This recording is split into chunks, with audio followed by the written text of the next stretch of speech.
Hello everyone, আসসালামু আলাইকুম। Welcome back to my channel.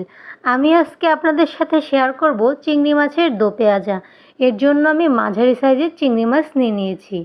কড়াইতে তেল গরম করে চিংড়ি মাছগুলো ভেজে নিচ্ছি।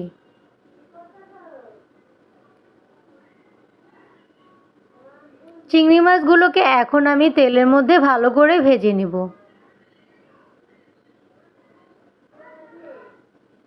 চিংড়ি মাছের দো পেঁয়াজা আমার খুবই পছন্দ। আমি কোনো রকমের মাছ খাই না, আমি দুই রকমের মাছ খাই, চিংড়ি আর ইলিশ মাছ।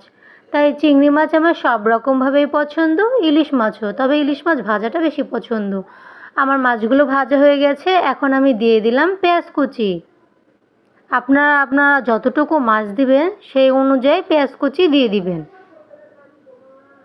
পেঁয়াজটাকে চিংড়ি মাছের সাথে ভালো করে ভেজে নিচ্ছি। পেঁয়াজটা কিছুটা ভাজা হয়ে আসলে পেঁয়াজটা নরম হওয়ার জন্য পেঁয়াজের সাথে লবণ দিয়ে দিলাম। আমার যদি আরও লবণের প্রয়োজন হয় টেস্ট করে দেখে নেব, তারপরে আরও লবণ দিয়ে দিব।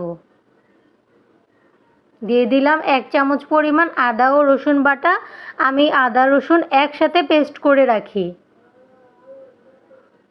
1 চামচ হলুদের গুঁড়া দিয়ে দিলাম। দিয়ে দিলাম 1.5 চামচ মরিচের গুঁড়া। হলুদের থেকে সবসময় মরিচটা বেশি ব্যবহার করে থাকি, যেহেতু ঝালের পরিমাণ বেশি খাই। অল্প একটু পানি দিয়ে মশলাটাকে চিংড়ির সাথে ভালো করে কষিয়ে নিব।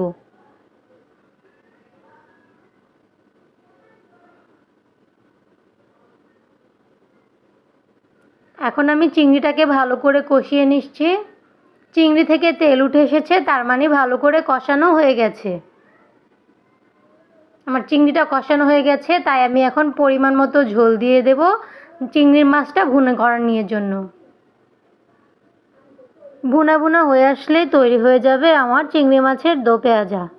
আমার আরেকটু লবণ দেওয়ার প্রয়োজন ছিল, তাই আমি আরেকটু লবণ দিয়ে দিলাম। আপনারা টেস্ট করে দেখবেন, যদি লবণের প্রয়োজন হয় তাহলে দিয়ে দিবেন।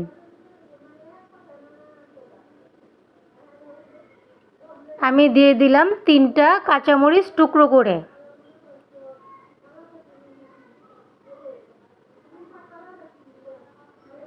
চিংড়ি মাছ আছে, এখন আমি জিরার গুঁড়া দিয়ে দিলাম। এতক্ষণ পাশে থাকার জন্য ধন্যবাদ। আসসালামু আলাইকুম, আল্লাহ হাফেজ।